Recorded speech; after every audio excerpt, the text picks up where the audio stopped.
നിങ്ങളുടെ വെയിറ്റ് കുറയുന്ന സമയത്തെ മുടി കൊഴിച്ചിൽ ഉണ്ടാവാറുണ്ടോ? കാരണം നോക്കിയാലോ, മെയിൻ റീസൺ എന്ന് പറയുന്നത് ആവശ്യത്തിന് പ്രോട്ടീൻ കഴിക്കാത്തതാണ് കേട്ടോ.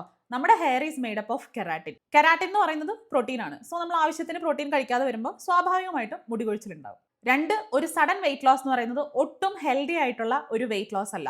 സോ അങ്ങനെ സംഭവിക്കുമ്പോൾ നമ്മുടെ ശരീരത്തിൽ സ്ട്രെസ് ഹോർമോൺ ആയിട്ടുള്ള കോർട്ടിസോൾ ഇൻക്രീസ് ചെയ്യപ്പെടും. ഈ കോർട്ടിസോൾ ഇൻക്രീസ് ചെയ്യുമ്പോൾ നമുക്ക് മുടി കൊഴിച്ചിലുണ്ടാവും. പ്രത്യേകിച്ച് PCOD തൈറോയ്ഡ് ഇഷ്യൂ ഉള്ള ഒരാളാണ് നിങ്ങൾ എന്നുണ്ടെങ്കിൽ നിങ്ങളുടെ ഹെയർ ഫോൾ വളരെ ഇൻറ്റൻസ് ആയിരിക്കും.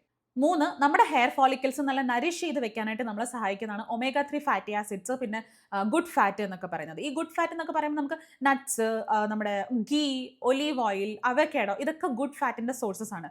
സോ ഇതൊക്കെ നമ്മുടെ ശരീരത്തിലേക്ക് ആവശ്യത്തിന് കിട്ടാതെ വരുമ്പോൾ നമ്മൾ വല്ലാതെ നമ്മുടെ കാലറീസ് ഒക്കെ റെസ്ട്രിക്ട് ചെയ്യുന്ന സമയത്ത് നമുക്ക് ഡ്രൈ ആയിട്ടുള്ള ഫ്രിസി ആയിട്ടുള്ള ഹെയർ ഉണ്ടാവും. അതിൻ്റെ കൂടെ നല്ല രീതിയിൽ ഹെയർ ഫോളും ഉണ്ടാവും. നാല്, ഡീഹൈഡ്രേഷൻ. നമ്മൾ ഡയറ്റ് ചെയ്യുന്ന സമയത്ത് ആവശ്യത്തിന് വെള്ളം കുടിച്ചില്ല എന്നുണ്ടെങ്കിൽ ആക്ച്വലി ഈ വെള്ളമാണ് നമ്മുടെ ശരീരത്തിലേക്ക് ന്യൂട്രീഷൻ പ്രോപ്പറായിട്ട് അബ്സോർബ് ചെയ്യാനായിട്ട് സഹായിക്കുന്ന ഒരു ഇമ്പോർട്ടൻറ്റ് ഘടകം എന്ന് പറയുന്നത്. സോ ആവശ്യത്തിന് വെള്ളം കുടിക്കാതെ വരുമ്പോൾ ഹെയറിൽ മോയ്സ്ചർ നഷ്ടപ്പെടും, അതുവഴി അത് വീക്കാകും, അങ്ങനെ ഹെയർ ഫാൾ ഉണ്ടാവും. അഞ്ച്, അയൺ ആൻഡ് ബയോട്ടിൻ ഡെഫിഷ്യൻസി.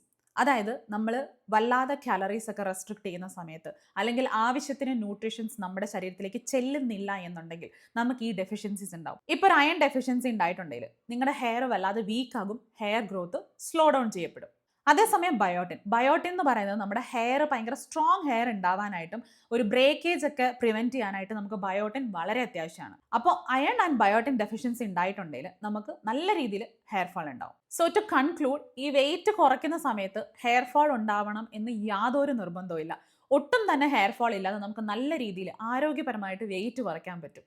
അതിന് വേണ്ടിയിട്ട് ബാലൻസ്ഡ് ആയിട്ടുള്ള മീൽ കഴിക്കുക, ഫോക്കസ് ഓൺ ന്യൂട്രിയൻസ്. സോ ഈ വീഡിയോ യൂസ്ഫുൾ ആയെന്നുണ്ടെങ്കിൽ ഹെയർ ഫോൾ ഫേസ് ചെയ്യുന്ന നിങ്ങളുടെ ഫ്രണ്ടിന് ഷെയർ ചെയ്ത് കൊടുക്കാൻ മറക്കണ്ട. I see you guys in my next video. By.